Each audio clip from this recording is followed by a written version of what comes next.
The cabinet floor flexed under my elbow before I even touched the leaking pipe. That bothered me more than the water. I was flat on my back beneath Valerie Mitchell's kitchen sink, one shoulder pressed against warped particle board while a steady drip struck the stainless steel bowl beside my ear.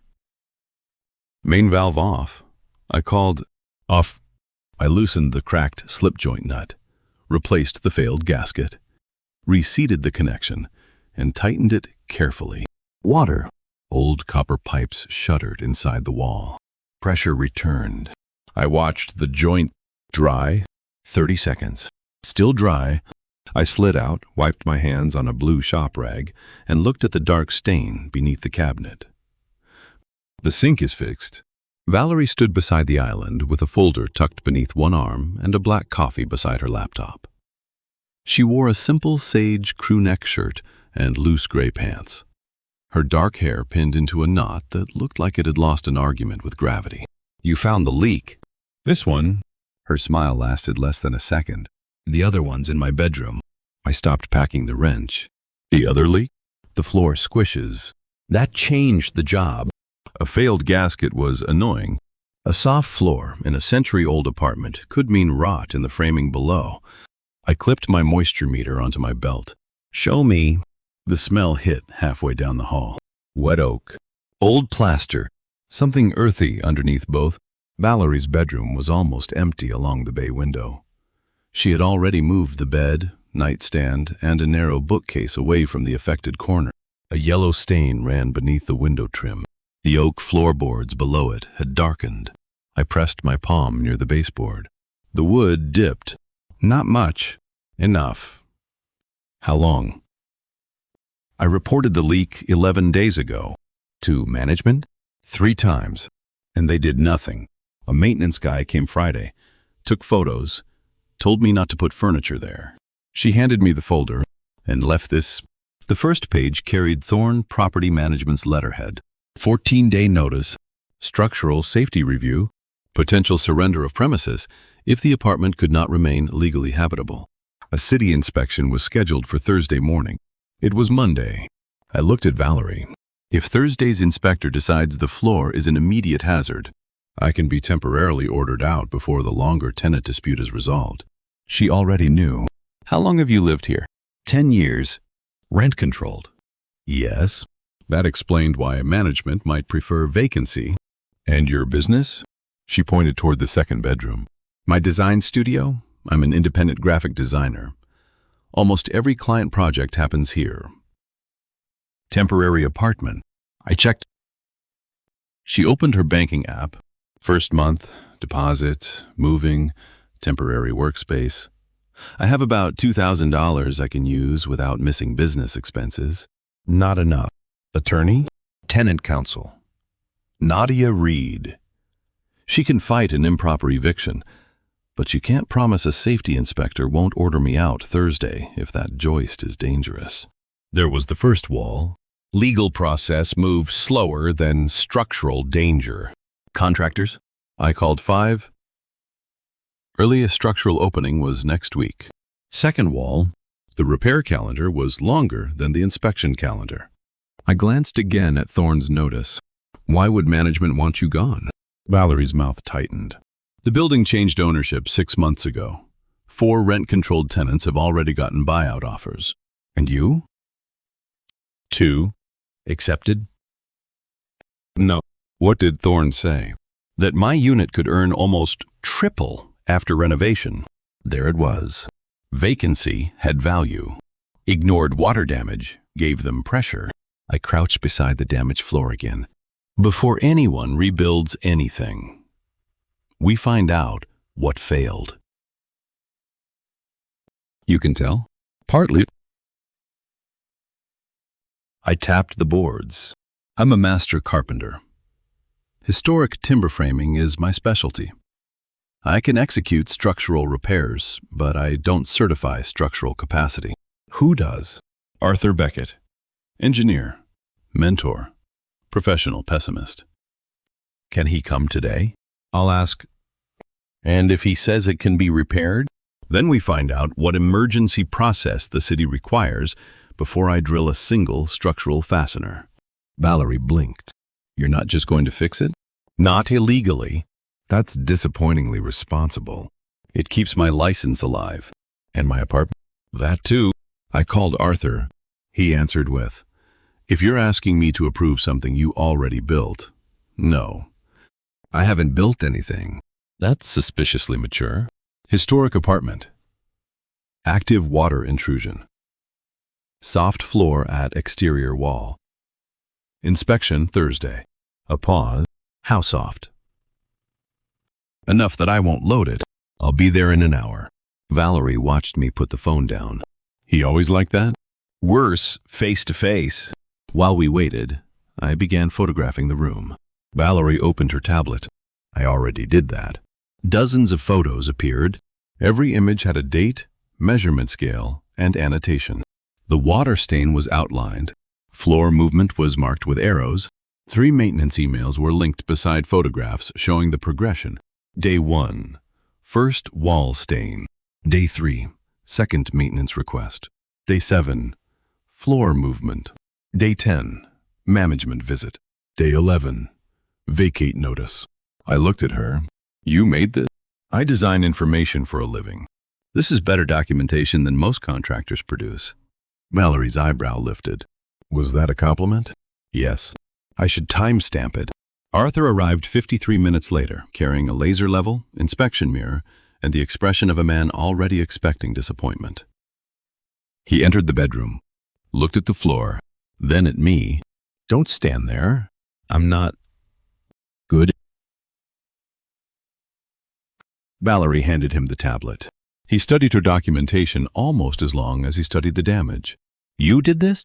Yes. Useful. Valerie glanced at me. Apparently that's the family language. He's not family. Arthur pointed at me.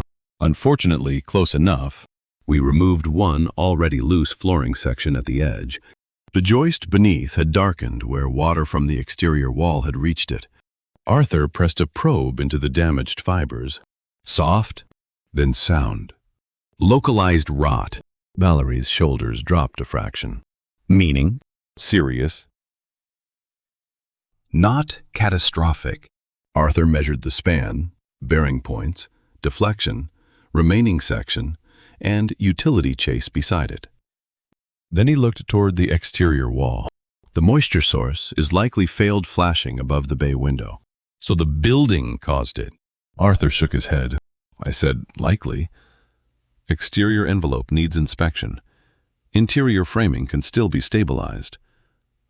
He looked at me. A full sister joist won't clear the chase. I saw that. Designed flitch reinforcement over the damaged zone. Mechanical connection back into sound timber. Temporary shoring first. Valerie looked between us. You can do that before Thursday? Arthur answered before I could. If the city authorizes emergency stabilization and the steel is available, and if they don't, we don't improvise. That was the whole plan. No miracle, no secret shortcut. Process. By noon, Valerie had Nadia on the phone. Nadia contacted building safety with Arthur's preliminary assessment. Valerie's ignored maintenance records and notice of Thursday's inspection. At 2:18 p.m., the city replied, emergency stabilization was allowed under temporary authorization if a licensed contractor performed the work, a licensed engineer supplied the repair detail, and the affected structure remained accessible for inspection. Valerie read the email twice, then looked at me. Now can you fix it? Now I can order materials. She closed her eyes. You are determined to make every good moment boring. I'm determined to make Thursday boring. That earned the first real laugh of the day. Arthur spread drawings across the dining table. I measured. He calculated. Valerie built the inspection packet. Every maintenance email got a matching image. Every photograph got a date. She created a floor plan graphic showing the leak source, damaged framing, temporary work zone, and repair sequence. By 5, Nadia had added a tenant rights chronology. 3 binders appeared: blue, yellow, Green, I pointed. Color-coded? Blue is city. Yellow is management. Green is repair. That is an actual filing system. Valerie looked offended. I always have systems. You had an insurance policy filed beside 2 paint swatches. Designed chaos. Arthur packed his calculator. Children. Valerie poured him coffee, then slid another mug toward me. Black. No sugar. You remembered. You complained last month when I put milk in it. I didn't complain. You said, why would anyone do this to coffee?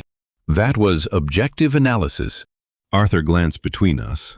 I'm leaving before the structural load in this room changes categories. After he left, Valerie opened 2 takeout containers. You're eating. I have steel to source. You can source steel while chewing. That creates typing contamination. Lucas, I sat. We ate noodles at the kitchen island while rain began tapping against the old windows. For 20 minutes, nobody talked about eviction. Valerie told me about a client who had rejected 17 shades of blue before approving the first one. I told her Arthur once made me rebuild a barn brace because one shoulder joint was a 16th loose. That sounds excessive. He was right. You say that like it still hurts. It does. Tuesday began behind a plastic dust barrier. Negative air fan. Floor protection. Tools staged outside Valerie's bedroom. Arthur's stamped repair detail clipped where anyone entering could see it. The plan used a steel flitch plate with engineered fasteners through sound timber and temporary shoring beneath the affected span. No improvised masonry anchors, no adhesive pretending to replace structural design. Valerie stood outside the barrier wearing an N95 and holding her tablet. What can I do? Stay outside. That is insulting. It's useful. Her eyes narrowed. I pointed at the tablet. Photograph every stage. Arthur wants a complete sequence before anything is covered. That changed her posture immediately. Now you're speaking my language. Demolition took most of Tuesday. Damaged oak. Subfloor. Then the joist. Exposed. It looked worse than through the inspection opening. But the sound section began almost exactly where Arthur predicted. At noon, Valerie tapped the plastic. I opened the zipper. A black coffee appeared. Masking tape wrapped around the mug. Lucas, black. No engineering required. I looked at her. That label is inaccurate. How? Coffee preparation includes thermal variables. She zipped the barrier shut in my face. I laughed hard enough to fog my mask. By late afternoon, temporary shoring was in place. Arthur returned, checked bearing, plate dimensions, fastener positions, then watched my laser level. Good. One word? You want poetry? No. Then good. Valerie photographed his field check with the stamped detail visible in frame. Arthur noticed. Include the authorization number too. She adjusted the shot before he finished speaking. That was when I started noticing something I had no useful label for. Not the way she looked. The way she worked. When panic had somewhere practical to go, she became precise. Tuesday evening brought our first real win. Arthur signed the Stage 1 stabilization note. The dangerous span was short. Even if permanent reinforcements slipped, the floor was no longer one heavy bookshelf away from becoming a much bigger problem. Valerie read his note, then opened the cupboard. What? Celebration. She produced supermarket cookies. You celebrate structural stabilization with those? I celebrate everything with these. Arthur took 2. First intelligent policy I've heard today. For 10 minutes, the apartment felt like a home again. Wednesday began with steel. The flitch plate arrived before sunrise.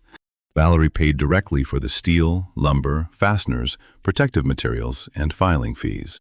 My capped emergency labor agreement sat signed in the green binder. Nadia was pursuing possible repair reimbursement from management because of the ignored notices. Nobody promised Valerie money she didn't have yet. No charity, no absurd barter, real work, real invoice. At noon, the reinforcement was halfway installed. Then Arthur's probe stopped me. Hold. I put the impact driver down. One section of timber near the exterior wall was softer than Monday's limited inspection had shown. Not destroyed. Not strong enough for the original fastener spacing. Arthur drew a new line. Extend the plate 28 inches. Valerie appeared beyond the barrier. How bad? Arthur answered. Repairable. Revised detail. She looked at the clock. Thursday? Yes, I said, if the longer steel exists. Arthur checked his supplier. 90 minutes away. Valerie already had her laptop open. What changes in the inspection packet? Revision sheet. Material receipt? Yes. New progress photos? Yes. I'll handle it. Then her phone vibrated. Thorne, Property Management. She answered, Valerie Mitchell. A man's voice carried faintly through the room. I'm confirming tomorrow's structural inspection has been rescheduled for 8 a.m. Her eyes snapped to the clock. From 2? Yes. Who requested the change? Our office coordinated availability. Valerie looked at Arthur, then at me. 6 hours disappeared. Thorne continued. If the structural hazard remains open tomorrow morning, management will request immediate temporary evacuation. Valerie's fingers tightened around the phone. I understand. The call ended. Rain began hitting the windows. Hard. For a few seconds, nobody spoke. Then Valerie asked Arthur one question. Can this still be completed safely? Yes. If the longer plate arrives now, and Lucas stops the moment fatigue affects precision. She looked at me. No heroic all-night stupidity. No. Promise. I don't promise outcomes. Her eyes narrowed. I promise process. A breath escaped her that almost became a laugh. Of course you do. Arthur stood. I'll get the steel. I can drive. No, you prep. Valerie lifted her tablet. I revised the documentation. Everybody had a lane. Arthur got the material. I rebuilt. Valerie protected the evidence. Nadia notified the city and Thorne in writing that work remained within the approved emergency scope despite the inspection change. At 6:34 p.m., the extended plate was seated. At 7:16, Arthur checked every fastener location before final tightening. At 8, he signed the revised field note. No impossible adhesive cure waited between us and morning. The engineered mechanical system carried the repair. The remaining work was subfloor, protection, cleanup, and documentation. Valerie appeared with 2 bowls. Food. I'm working. You've said that for 4 hours. I remain correct. She passed 1 bowl through the barrier. Soup. Spill hazard. Lucas. I took it. She sat on the other side of the plastic with hers. For 5 minutes, only rain, the air scrubber, and spoons against ceramic filled the apartment. Then Valerie said, I opened my suitcase today. I looked over. In the hall, she nodded. After Thorne called, I waited. I started putting clothes in it. Her gaze moved toward the repaired joist. Then Arthur said there was still a safe plan, and you stopped instead of pretending the new damage didn't matter. That was required. I know. She looked toward the office. So I closed the suitcase and finished the evidence packet. No speech about trust was necessary. She had shown it. At 10, Arthur ordered me to stop for 20 minutes. I obeyed. Valerie raised an eyebrow. You follow instructions? From licensed engineers. Useful hierarchy. At midnight, the subfloor panel was cut. At 1:30, it was installed with the required inspection section still accessible. At 2, I vacuumed the work zone. At 2:14, my hand shook while starting the screw. I stopped, set the driver down. Valerie noticed from the hall. What happened? My hands. What now? 40 minutes of sleep. No more structural work tonight. She nodded immediately. I'll set the alarm. I lay down on Valerie's sofa beneath a folded blanket. She worked quietly at the dining table. When the alarm sounded, fresh black coffee waited beside the sofa. No label this time. It didn't need one. At 5:30, Arthur returned for final verification. He checked everything. Plate, fasteners, bearing, shoring, deflection. Then Valerie's photographs against the actual work. Good. She stared. That again? Arthur signed the field letter. Very good. Her smile broke through. At 6:45, we zipped the barrier closed behind us. The designated inspection opening remained accessible. The rest of the floor was clean and stable. At 7, Valerie changed for the inspection. Dark trousers, navy blazer, 3 binders on the island. Blue, yellow, green. I pointed. Your filing system improved. It was always excellent. No, I'm about to be inspected in my own home. You could support me. The tabs are excellent. She laughed. That counted. At 7:58, someone knocked. Inspector Elena Ruiz stood outside with a tablet and tool case. Thorne waited behind her in a charcoal coat. No dramatic sneer, no cartoon threat. Ruiz showed identification. I'm here for the structural safety inspection. Valerie handed her the blue binder. Emergency authorization, engineer's report, contractor information, repair photographs, and maintenance timeline. Ruiz looked at the tabs. Thank you. Thorne entered only after Valerie stepped aside. He looked toward me. You performed the work? Yes. Under what authority? Valerie answered. City Temporary Emergency Repair Authorization. Arthur Beckett's stamped detail. Lucas executed the carpentry. Arthur appeared from the bedroom, inconveniently present. Ruiz smiled. I know your work. Then my morning improves.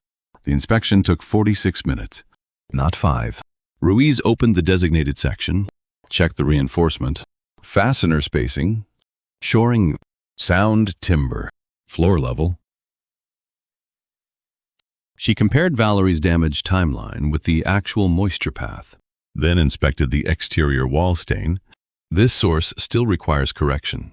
Valerie nodded. Arthur suspects the flashing. Ruiz looked at Thorne. Management responsibility. We have an envelope contractor scheduled tomorrow, he said. Ruiz entered it into her tablet. Then she checked the kitchen. No active sink leak. No, I said. Finally, she returned to the bedroom. Digital level. Floor measurement. Deflection check. Nothing moved. Valerie stood near the doorway with one hand resting on the blue binder. Ruiz tapped her screen. The immediate structural hazard has been corrected under the emergency authorization. Valerie's fingers loosened. No evacuation order will be issued. Nobody moved. The sentence seemed to take a second to reach her. Ruiz continued. This does not close the exterior envelope matter. Property management remains responsible for stopping the water source and completing follow-up work. She turned to Thorne. Given the documented maintenance notices, I'm referring the delayed response history to housing preservation. Thorne nodded. Understood. Valerie lifted the yellow binder. My tenants? Today's inspection does not support structural condemnation. The stated safety basis for the vacancy demand no longer exists. Your council and housing will handle the remaining tenancy process. Valerie's phone buzzed. Nadia. She read the message, then looked at Thorne. My attorney says management has withdrawn the vacancy demand. Thorne's jaw moved. We preserve all rights under the lease. So do I? Valerie didn't raise her voice. Thorne glanced once toward the repaired floor. Nothing was left to argue with. I'll coordinate exterior access in writing. Thank you.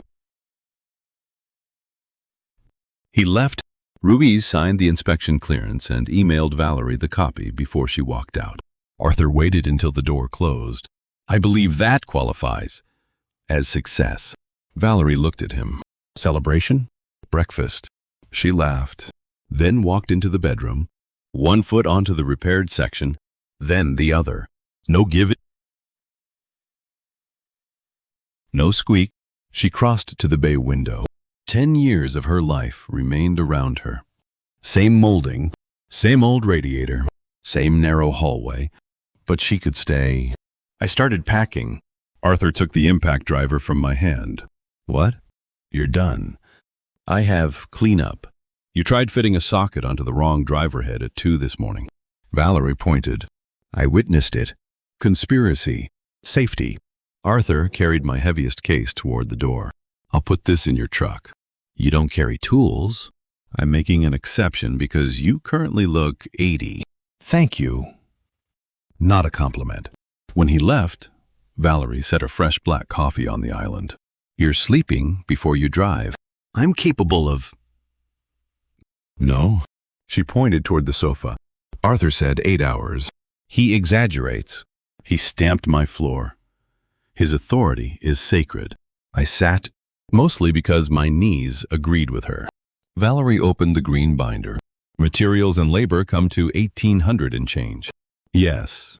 My emergency fund survives. Yes. Nadia thinks some costs may be recoverable because management ignored the maintenance requests. Possibly. You won't promise me that.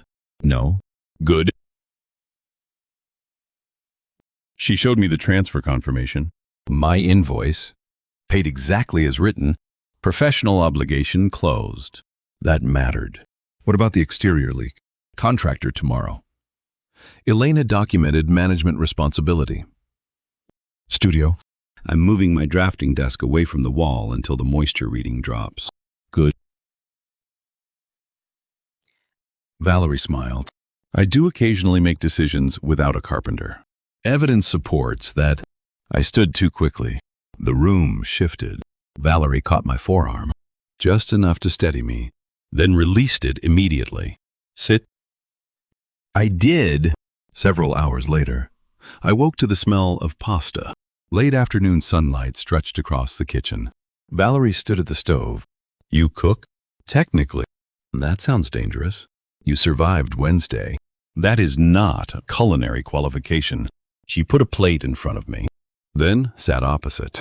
For once, there were no open binders, no city emails, no Thorn, just food and black coffee she had no business serving this late. You know, Valerie said, when you first crawled under my sink, I thought you would fix a gasket and leave. I intended to. Then I told you the other leak was in my room. That was poorly phrased. Her smile widened. I saw your face. My face did nothing. Your wrench stopped moving. That is circumstantial. I design visual communication for a living. Unfortunate. She laughed, then reached beside her plate and picked up a brass key. Nadia confirmed the lock process. I looked toward the front door. Management retains emergency access. Yes. I can't legally lock them out. Correct.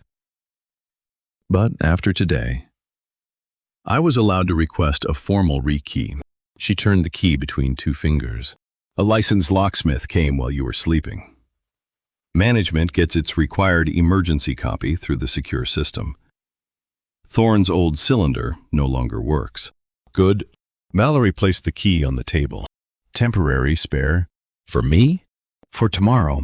I frowned. The repair is complete? Yes. Inspection passed? Yes. Your tenancy is intact? Yes. Exterior repair scheduled? Yes. My invoice is paid? Yes. She leaned one elbow on the table. So there is no professional reason for you to come back. I waited. Dinner Friday. Lucas. Follow-up? No. Design consultation? No. Door hardware? No. Her smile became smaller, warmer. As my date, nothing in the room needed fixing. No deadline remained between us. No payment was waiting. No threat required me to stay. Friday. Her eyebrows lifted. That easy? I've had 4 days to calculate. And the result is stable. Valerie laughed and reached across the table. Her fingers closed around mine. One brief squeeze. Then she pushed my plate closer. Eat before your result collapses. Friday evening, I came back without a tool belt. Valerie inspected me in the hallway. No carpenter's pencil? Truck. No laser? Truck. Impact driver? Also truck? She nodded solemnly. You may enter. The apartment smelled like food and old oak instead of wet timber. Management's envelope contractor had repaired the failed flashing that morning. Arthur had checked the new moisture reading, dropping. The walls still needed drying and finish work, but the source was gone. Housing Preservation had opened a review of Thorne's delayed response. Nadia was handling reimbursement. No instant lawsuit victory. No magic punishment. Records moving through the right channels. Valerie handed me black coffee. "You're serving this before dinner? You survived Wednesday." That is still not a medical standard. It is in this apartment. We sat at the same kitchen island where 4 days earlier she had been calculating whether she could afford to lose her home. Now her design tablet displayed a new branding project. She had work, her studio, her apartment, her rent-controlled lease, and when she looked at me, she wasn't waiting for another floorboard to fail. "What?" "You fixed the cabinet hinge." I glanced toward the sink. "It was misaligned. You fixed it without telling me." "Yes." "You're annoying." "Yes." Her smile deepened. That wasn't a complaint. Her hand settled beside mine, not touching it first. Then her little finger brushed mine. I turned my hand over. She placed hers in it. Simple, no emergency, no obligation, just choice. Months later, Housing Preservation ordered the owner to document repairs in 2 additional units after finding similar delayed maintenance issues. Valerie recovered most of her emergency repair expense through the formal tenant process. Arthur complained that my documentation had become almost professional. Valerie's studio stayed exactly where it had been, except for one change.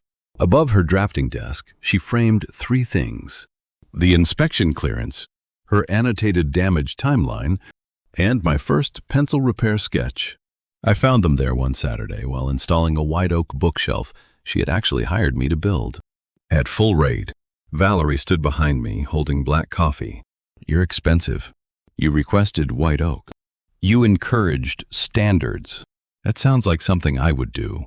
When the shelf was anchored, I stepped back. Level, solid. Valerie slipped her hand into mine. Nothing leaked. Nothing sagged. No inspector was coming. No one needed rescuing. She looked toward the repaired bedroom floor. "You know, I was serious that first day." "About the other leak?" "Yes." "I am aware." "You looked terrified."